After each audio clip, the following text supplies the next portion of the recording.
Hello mga kabosing, maligayang pagbabalik sa Pinoy Manhwa.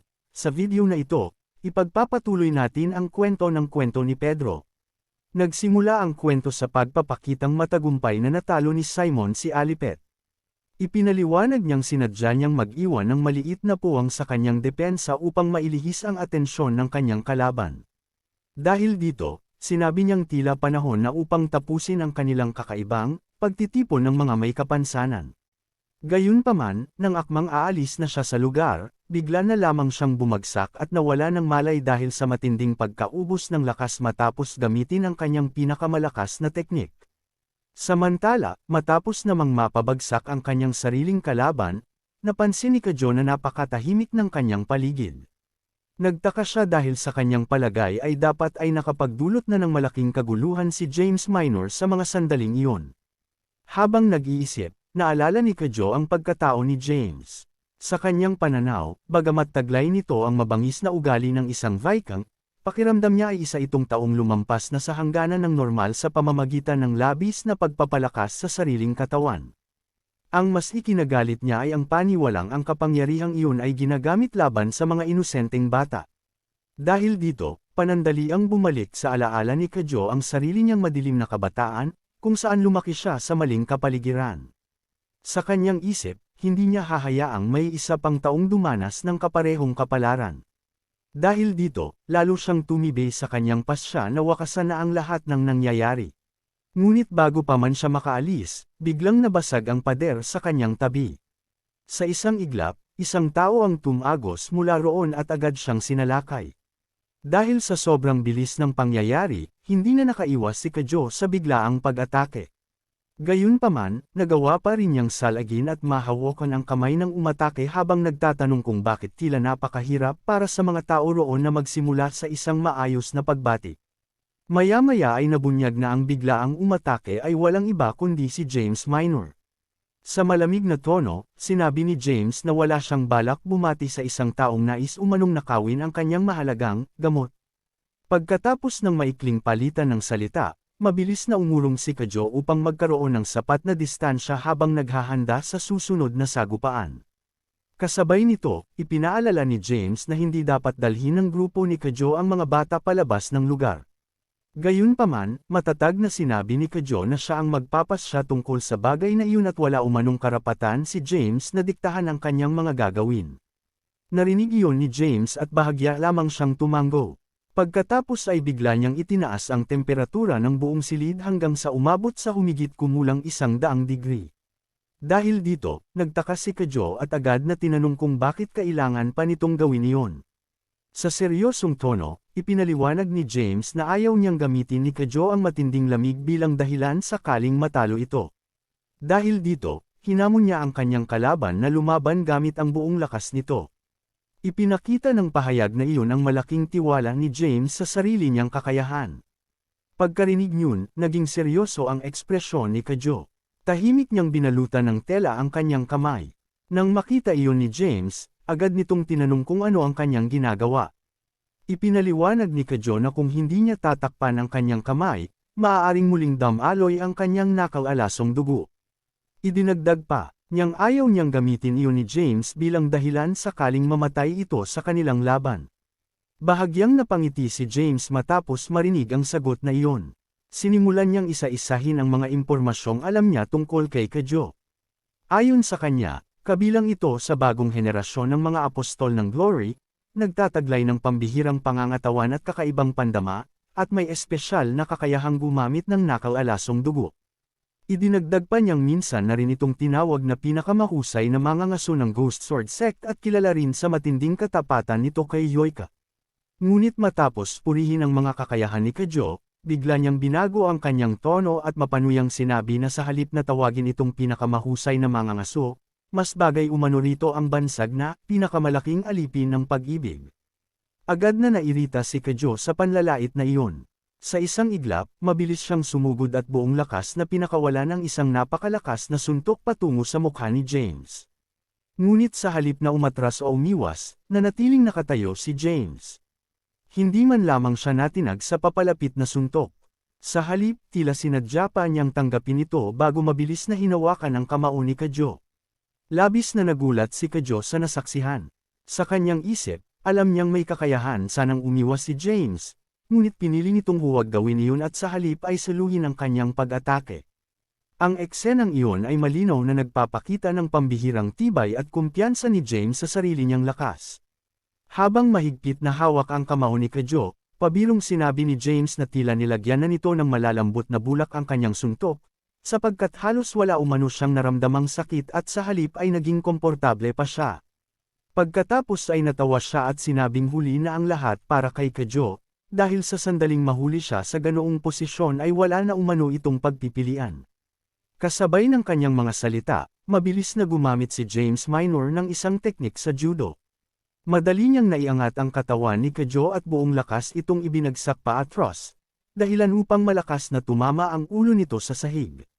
Gayunpaman, bago pa tuluyang maipit sa sitwasyon, mabilis na nakawala si Kadyo at agad na umatras upang muling makalikha ng ligtas na distansya. Ang mabilis niyang pagbangon ay nagpakitang hindi basta-basta mapipigilan ang kanyang katawan. Bahagyang nagulat si James sa naging reaksyon ng kanyang kalaban. Ipinaliwanag niyang sa normal na pagkakataon ay imposibleng makaiwas si Kadyo sa naturang atake. Kung ordinaryong tao umano ang tumanggap ng ganoong pagbagsak, malamang ay nabali na ang gulugad nito at tuluyang naparalisa ang buong katawan. Gayunpaman, napansin niyang naiibsan ni Kadyo ang epekto ng pag-atake sa pamamagitan ng pambihirang lakas ng kanyang mga kalamnan, litid, at nababaluktot na mga buto. Dahil dito, sinabi ni James na hindi lamang pala ang nakal-alasong dugo ni Kadyo ang espesyal, kundi maging ang kabuuan ng kanyang katawan.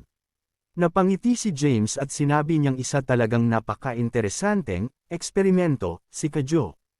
Ayon sa kanya, lalo siyang nagkaroon ng interes na pag-aralan ang katawan nito. Ipinakita ng kanyang pahayag na mas nakikita niya si Kadyo bilang isang pambihirang specimen kaysa sa isang ordinaryong kalaban. Samantala, tahimik namang pinag-aaralan ni Kadyo ang kakayahan ni James. Sa kanyang isip, napagtanto niyang hindi lamang matalas ang pang-amoy ng kanyang kalaban.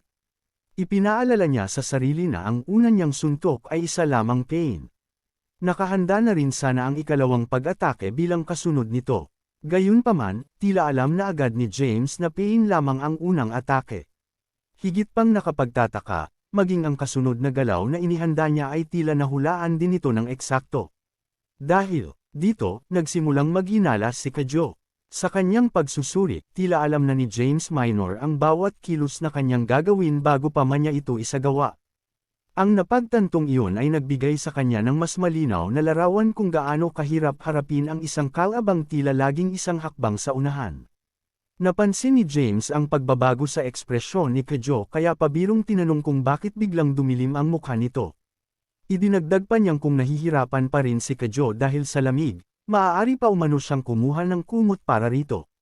Bilang tugon, sinabi ni Kadyo na sa halip na mag-alala para sa kanya, mas mabuting isipin ni James ang sarili nitong kalagayan dahil matanda na ito. Kasabay ng kanyang mga salita, naghagis siya ng ilang iniksyon patungo kay James. Sa isip ni Kadyo, layunin lamang niyang subukan ang kakayahan ng kanyang kalaban. Nais niyang malaman kung paano nito nahuhulaan ang bawat galaw niya. Gayunpaman, walang kahirap-hirap na naitaboy ni James ang mga iniksyon gamit lamang ang kanyang balabal. Hindi na nagulat si Kadyo sa naging resulta. Sa halip, lalo lamang nitong pinatibay ang kanyang hinala. Kaagad siyang kumilos sa napakataas na bilis at nagpalipat-lipat ng direksyon habang sunod-sunod na inaatake si James. Samantala, patuloy lamang ding umiiwas ang kanyang kalaban sa bawat pag-atake. Habang nagpapatuloy ang kanilang sagupaan, inihambing ni Kadyo ang paraan ng pakikipaglaban ni James kay Tadeo. Sa kanyang pananaw, umaasa si Tadeo sa pambihirang bilis at halos 0-second reflex upang mapagtagumpayan ang kanyang mga kalaban. Para sa kanya, ang bilis ng reaksyon ni Tadeo ay maihahambing sa kidlat. Ngunit ibang-iba si James. Napagtanto ni Kadyo na tila hindi na kailangang umasa ni James sa mabilis na reflexes. Sa halip, para bang alam na nito ng maaga kung saan siya kikilos, kaya madali nitong naiiwasan ang bawat pag-atake. Bagamat malinaw na hindi maihahambing ang bilis ni James kay Tadeo, nagagawa pa rin itong kontrolin ang laban sa pamamagitan ng pambihirang kakayahang mahulaan ang kilos ng kanyang kalaban. Ang kakayahang iyon ang lalong nagpahirap sa sitwasyon ni Kadyo. Patuloy na nag-isip si Kajou kung paano niya matatalo ang napakahirap harapang kalabang iyon. Sa gitna ng kanyang pag-iisip, biglang hinawakan ni James ang kanyang kamay at tinawag siyang napakabobo. Pagkatapos ay sinabi nitong dapat ay naiintindihan na ni Kajou sa puntong iyon na kitang-kita niya ang lahat ng pag-ataking inilalabas nito. Tahimik na inamin ni Kajou na alam niyang nakikita ni James ang bawat galaw at pag-atake niya. Gayunpaman, idinagdag niyang may isang bagay na marahil ay hindi kayang hulaan kahit ng isang taong tila alam ang lahat. Sa mismong sandaling iyon, biglang inilabas ni Kajou ang kanyang matatalim na claw. Sa hindi inaasahang pagkakataon, nagawa niyang sugatan ang kamay ni James habang sabay na kinakagat ang kamay nitong mahigpit na nakahawak sa kanyang braso. Pagkatapos ay sinabi niyang abala na ngayon ang dalawang kamay ni James, samantalang mayroon pa siyang isang kamay na malaya. Agad niyang inihanda ang kanyang kamao at sunod-sunod na pinakawalan ang mabibigat na suntok na pawang nakatutok sa ulo ni James Minor. Gayunpaman, labis siyang nagulat nang makita niyang naiiwasan ni James ang bawat suntok, kahit napakalapit na nila sa isa't isa. Ipinakita ng tagpong iyon na nananatiling pambihira ang kakayahan ni James na basahin ang galaw ng kanyang kalaban. Sa kalmadong tono, sinabi ni James na totoong hindi niya nakita ang mismong claw ni Kajou. Ngunit ipinaalala niyang sinabi na niya noon pa man na kaya niyang makita ang lahat ng pag-ataking ilalabas nito. Dahil dito, ipinaliwanag niyang magiging mas kainahinala pa kung hindi gagamitin ni Kajou ang kanyang claw. Walang pag-aalinlangan, mahigpit na hinawakan ni James ang kamay ni Kajou kahit tumagos ang matatalim nitong claw sa kanyang palad. Pagkatapos ay iniangat niya si Kajou sa ere at ipinaliwanag na alam niyang ang lahat ng naunang pag-atake nito ay isa lamang panlilinlang. Para sa kanya, sadyang hindi inilabas ni Kajou ang kanyang claw sa simula upang pababain ang kanyang bantay at makagawa ng pagkakataong gamitin iyon sa tamang sandali. Kasunod nito, paulit-ulit na ibinagsak ni James Minor ang katawan ni Kajou sa sahig ng buong lakas. Sa tindi ng bawat pagbagsak, nabasag maging ang matigas na sahig ng pasilidad. Dahil sa matinding pinsalang natamo, nagsimulang umagos ang dugo mula sa bibig ni Kajou. Ipinakita ng tagpong iyon kung gaano kalaki ang agwat ng kanilang pisikal na lakas sa sandaling iyon. Habang pinagmamasdan ang kalagayan ng kanyang kalaban, natawa si James at sinabing lalo pang naging kawili-wili ang sitwasyon. Hinailan niya ang paa ni Kajou at muling iniangat ito sa ere. Pagkatapos ay sinabi niyang hindi na ito ang Kajou ng dati niyang kilala. Ayon sa kanya, ang mabangis na mandirigmang dati lamang umaasa sa lakas ng katawan at sumusunod kay Yoika ay tila nagbago na. Kasunod nito, muli niyang ibinagsak si Kajou at buong lakas na idiniin ang kanyang tuhod sa likod nito.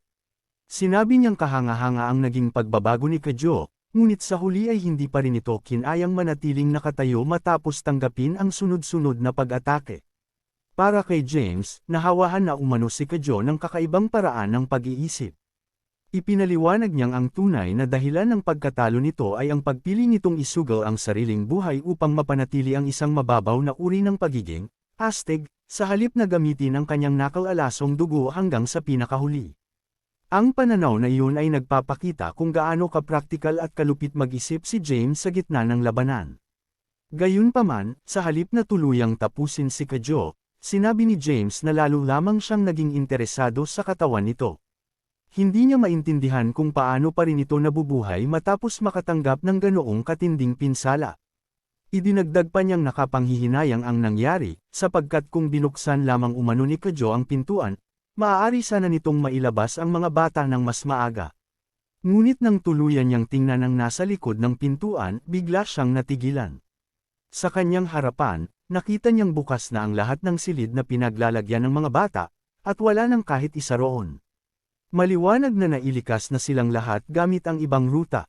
Ang eksenang iyon ang unang pagkakataong tunay na nabigo ang plano ni James. Dahil dito, napagtanto niyang marahil iyon ang dahilan kung bakit hindi agad ginamit ni Kajou ang kanyang nakalalasong dugo mula pa sa simula. Sa kabila ng matinding pinsala, bahagyang natawa si Kajou at inaming ang lahat ng kanyang ginawa ay para lamang maprotektahan ang mga bata. Ipinaliwanag niyang napakalakas ng lason sa kanyang dugo, kaya sinadya niyang huwag itong gamitin habang naroon pa ang mga inosenteng bata. Pagkatapos ay tinanong niya si James kung ano ang pakiramdam matapos malasahan ang kanyang nakalalasong dugo. Ang pahayag na iyon ay nagbigay ng mas malinaw na dahilan sa naging mga desisyon ni Kadyo sa buong laban. Sa seryosong tono, sinabi ni James na lalo lamang niyang nakumpirma kung gaano na umano, kakaiba, si Kadyo. Dahil dito, sinabi niyang mas lalo pa niya itong gustong ayusin, ayon sa sarili niyang paniniwala. Samantala, sa labas ng laboratorio, patuloy na lumalakas ang pagbagsak ng nyebe. Isang sasakyan ang mabilis na tumatakbo patungo sa itinakdang destinasyon, at si Sheer ang nasa likod ng manibela. Sa pamamagitan ng komunikasyon, iniulat niya kay Pedro na kasalukuyan na niyang inilalabas ang mga bata mula sa pasilidad. Idinagdag niyang malapit nang dumating ang barkong ipinadala ng panig ni Dea, kaya magtutungo muna siya sa pantalan upang ihanda ang kanilang paglikas. Kasabay nito, nakipag-ugnayan din si Tadeo kay Pedro at iniulat na nailikas na niya ang lahat ng batang nasa kanyang nasasakupan. Ayon sa kanya, ang natitira na lamang ay ang bahaging pinangangasiwaan mismo ni Pedro. Bilang tugon, ipinaalam ni Pedro na sina Kadyo at Simon ay wala na sa kondisyong magpatuloy sa pakikipaglaban. Ipinaalam ni Pedro kay Tadeo na sina Kadyo at Simon ay wala na sa kondisyong ipagpatuloy pa ang laban. Dahil dito, inutusan niya si Tadeo na puntahan at sunduin ang dalawa.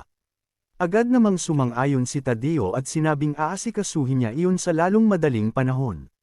Gayunpaman, naitanong niya kung ano naman ang kasalukuyang ginagawa ni Pedro.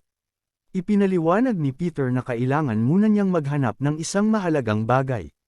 Sa kanyang palagay, maaaring naroon ang pinagmulan ng lahat ng nangyari, pati na rin ang posibleng kahinaan ni James Minor. Batay sa testimonya ni Nathaniel at sa USB na iniwan ni Andreas, nalaman ni Pedro na nagsagawa si James Minor ng mapanganib na eksperimento sa mga tao. Naniniwala siyang maaaring iyon ang naging simulan ng planong iniwan ni Rafael. Gayunpaman, batid niyang kulang pa rin ang impormasyong hawak niya tungkol sa tunay na layunin ng proyekto. Dahil dito, ipinasya niyang alamin ang tunay na layunin ng mga gamot na binuo sa laboratorio.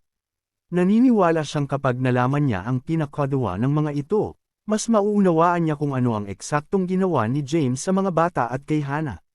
Ang paghahanap na iyon ay naging mahalagang susi upang mabuo ang kabuuang larawan ng kanilang kinakaharap.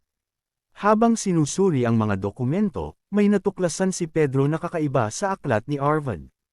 Nakasulat doon ang sipi mula sa Genesis Kapitulo 2 versikulo 16 hanggang 17, na nagsasabing pinahintulutan ng Diyos ang tao na kainin ang bunga ng lahat ng puno sa hardin, maliban sa puno ng pagkakilala ng mabuti at masama, sapagkat sa araw na kainin iyon ay tiyak na mamamatay ang tao.